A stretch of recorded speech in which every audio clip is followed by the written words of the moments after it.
Hello दोस्तों, कैसे हैं आप सभी। उम्मीद करता हूं आप सभी बहुत ही अच्छे होंगे। तो आज के इस वीडियो में हम पढ़ने वाले हैं क्लास 10th फिजिक्स का पहले चैप्टर का 8 बहुविकल्पीय क्वेश्चन, जो आपके बोर्ड एग्जाम के लिए बहुत ही इंपॉर्टेंट है। तो इसको हम देखेंगे। इससे पहले मैं बता दूं, यदि आप इस वीडियो को देख रहे हैं, सब कुछ अच्छे से साफ साफ दिखाई दे रहा होगा तो बहुत ही अच्छी बात है। यदि नहीं दिखाई दे रहा होगा तो आप अपने वीडियो की क्वालिटी को बढ़ा लीजिए, क्योंकि बहुत ही लो क्वालिटी में आपकी वीडियो चल रही है। तो इसके लिए बहुत से ऐसे स्टूडेंट होंगे जिनको बढ़ाने आता होगा, और बहुत से ऐसे स्टूडेंट है जिनको बढ़ाने नहीं आता होगा। यदि नहीं आ रहा है तो आपको जिस प्रकार कहा जा रहा है उस प्रकार कीजिए। सबसे पहले तो आप इस वीडियो पे क्लिक करेंगे तो कोने में आपको एक सेटिंग का ऑप्शन दिखाई देगा, उस पर आप क्लिक कीजिए। नीचे कुछ ऑप्शन आपको दिखाई देंगे। सबसे ऊपर क्वालिटी लिखा होगा, उस पर आपको क्लिक कर देना है। उसके बाद नीचे एडवांस लिखा होगा, उस पर आपको क्लिक कर देना है। उसके बाद 360p पर क्लिक कर देना है। अब आपकी वीडियो की क्वालिटी अच्छी हो जाएगी। अब आपको सब कुछ साफ साफ दिखाई दे रहा होगा। तो चलिए दोस्तों, अपने टॉपिक को शुरू करते हैं। तो यहाँ पे हमने 7 बहुविकल्पीय क्वेश्चन लिया गया है। इसको हम एक एक करके समझेंगे। तो सबसे पहला इंपॉर्टेंट आता है कि निर्वात में, या कह सकते हैं कि वायु में प्रकाश की चाल होती है। अब कितनी होती है? यहाँ पे 3 × 10⁻⁷, यहाँ पे 2 × 10⁸, यहाँ पे 3 × 10⁸, और यहाँ पे 3 × 10⁻10 मीटर प्रति सेकेंड सब में है। परंतु याद रखेंगे इसका आंसर क्या हो जाएगा? 3 × 10⁸ मीटर प्रति सेकेंड होता है। वायु में कहे या निर्वात में, प्रकाश की चाल जो होती है या प्रकाश का वेग जो होता है वो 3 × 10⁸ मीटर प्रति सेकेंड होता है।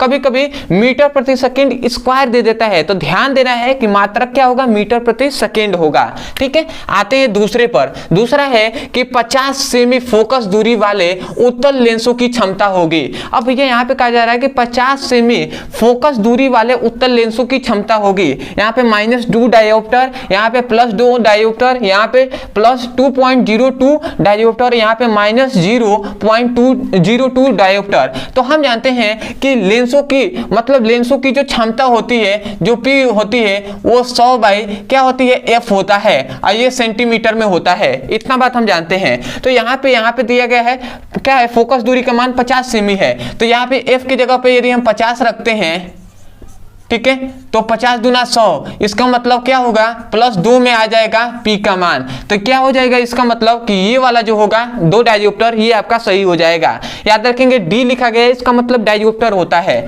ठीक है, आते हैं तीसरे पर। ठीक है, तीसरा है भैया कि कांच में अपवर्तनांक अधिक होता है। अब किस रंगों के लिए कांच का अपवर्तनांक सबसे अधिक होता है? यहाँ पे लिखा गया है लाल रंग के लिए, बैगनी रंग के लिए, हरे रंग के लिए, या पीले रंग के लिए। तो याद रखें भैया, जो बैगनी रंग होता है इसके लिए कांच का जो अपवर्तनांक होता है वो अधिक होता है। ठीक है, आते हैं भैया अपवर्तनांक तो जानते हैं ना, अपवर्तनांक का हमने डेफिनेशन दो बताया है, इसको आप पढ़ सकते हैं। ठीक है, आप केवल नाम लिखिए यूट्यूब पर, अपवर्तनांक किसे कहते हैं, PBC ब्रदर सर, आपको मिल जाएगा। अब आते हैं भैया कि किस दृष्टि क्षेत्रफल में सबसे अधिक होता है। मतलब क्या कहा गया? किसका दृष्टि क्षेत्रफल सबसे अधिक होता है। अब कौन सा दर्पण है या कौन सा लेंस है जिसका क्या होता है? दृष्टि क्षेत्रफल सबसे अधिक होता है।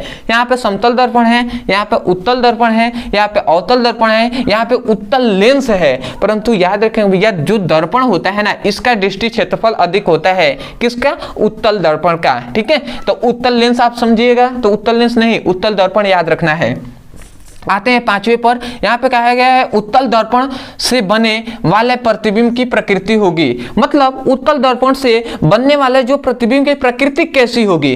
तो देखिए, जो क्या होता है, प्रतिबिंब होता है वो दो ही बनता है, या तो वास्तविक होगा तो वो उल्टा बनेगा, आभासी होगा तो वो सीधा बनेगा। तो यहाँ पे देखिए, वास्तविक एवं उल्टा ये हो सकता है, आभासी एवं सीधा ये भी हो सकता है, परंतु आभासी एवं उल्टा ये तो बिल्कुल नहीं होगा। वास्तविक एवं सीधा ये तो बिल्कुल नहीं होगा, ये दोनों तो ऐसे ही हट गए। उसके बाद वास्तविक एवं उल्टा बचा, और क्या होता है? आभासी एवं सीधा। तो ये वाला सही हो जाएगा, क्योंकि उत्तल दर्पण जो होता है उसमें प्रतिबिंब कैसा बनता है भैया? आभासी एवं सीधा बनता है। तो इसको आपको याद रखना है। आते हैं भैया सातवें पर। ये कह रहा है एक गोलीय दर्पण की फोकस दूरी F तथा वक्रता त्रिज्या R में संबंध होता है। भैया यहाँ पे हमने क्या कहा कि फोकस दूरी F तथा वक्रता त्रिज्या R में क्या संबंध होता है? यहाँ पे लिखा गया R = F/2। यहाँ पे लिखा है कि R = 2F, क्या 2F लिखा गया है। उसके बाद यहाँ पे लिखा गया भैया कि R = F, यहाँ पे R = 4F लिखा गया है। परंतु यहाँ पे ध्यान दीजिएगा, हम जानते हैं कि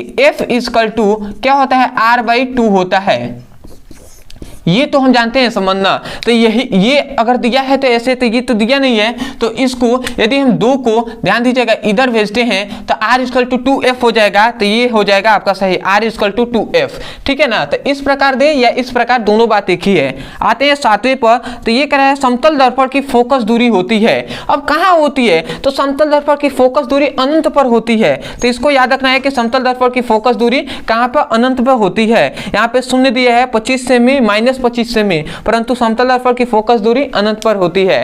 तो आशा करते हैं कि आपको ये जो 7 इंपॉर्टेंट बहुविकल्पीय क्वेश्चन है अर्थात ऑब्जेक्टिव टाइप क्वेश्चन, ये आपको समझ में आ गया होगा। तो समझ में आ गया है तो बहुत से ऐसे स्टूडेंट हैं जो चाहते हैं कि चैप्टर वाइज सीक्वेंस में सभी चैप्टर का, फिजिक्स और केमिस्ट्री का चैप्टर वाइज एक सीक्वेंस में हमें बहुविकल्पीय क्वेश्चन, इंपॉर्टेंट क्वेश्चन वो सभी हमें मिल जाए। तो आपके लिए यहाँ पे नंबर दिया जा रहा होगा, इस नंबर पे आप व्हाट्सएप कीजिए। आप मानते हैं क्लास 10 का आपको चाहिए फिजिक्स और केमिस्ट्री का चैप्टर वाइज सभी इंपॉर्टेंट क्वेश्चन और उसके साथ बहुविकल्पीय क्वेश्चन, तो आप इस पर लिख सकते हैं कि class 12 physics chemistry all important topic link. आप लिंक मांगकर आप मैसेज कर देंगे तो आपको तुरंत वीडियो का लिंक मिल जाएगा, वहां से उसकी पढ़ाई कर सकते हैं। तो चलिए दोस्तों, आज के लिए इतना है।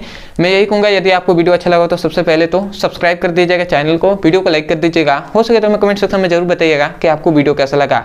तो चलिए दोस्तों, आज के लिए इतना ही, मिलते हैं एक नए टॉपिक के साथ, तब तक के लिए धन्यवाद। जय हिंद, जय भारत।